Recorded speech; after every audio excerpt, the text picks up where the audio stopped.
कहानी अब और भी खतरनाक मोड़ लेती है। जिस आदमी ने उस रात सब कुछ देखा था, अब वही कातिल के निशाने पर था। उसे लगातार अनजान नंबरों से फोन आने लगे। वह जितना पूछता, सामने से उतनी ही खामोशी मिलती। धीरे धीरे उसका डर हकीकत बनने लगा। एक दिन उसका पालतू कुत्ता अचानक गायब हो गया। उसे समझ आ गया, कातिल अब खेल शुरू कर चुका है। उधर पुलिस भी मामले की जांच कर रही थी, लेकिन सबूतों की कमी के कारण केस आगे नहीं बढ़ पा रहा था। फिर एक दिन पुलिस को एक पुरानी जली हुई कार मिली। उसमें से एक मेमोरी कार्ड बरामद हुआ। जब उसे ठीक करके देखा गया तो उसमें एक खौफनाक सच छुपा था। उस वीडियो ने कातिल की लोकेशन का राज खोल दिया।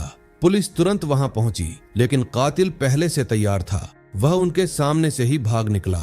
अब हालात और बिगड़ चुके थे। कातिल सीधे उस आदमी के घर पहुंच गया। उसकी पत्नी और बेटी घर में अकेली थीं। कातिल ने दरवाजा तोड़ दिया और घर के अंदर घुस गया। पत्नी ने अपनी बेटी को छुपा दिया और खुद कातिल का सामना करने लगी।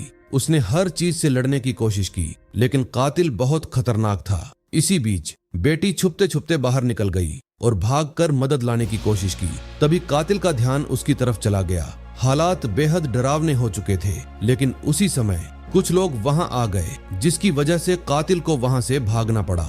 उधर वह आदमी भी घर लौट रहा था। जब उसने अपनी पत्नी और बेटी को उस हालत में देखा, तब उसे समझ आ गया, अब चुप रहने का मतलब सिर्फ मौत है। इस बार उसने फैसला कर लिया, वह भागेगा नहीं, लड़ेगा, और सीधे कातिल के पीछे निकल पड़ा। पहाड़ी पर दोनों आमने सामने आ गए, जहां शुरू हुई आखिरी और सबसे खतरनाक लड़ाई। अब सवाल सिर्फ एक था, कौन बचेगा और कौन खत्म होगा।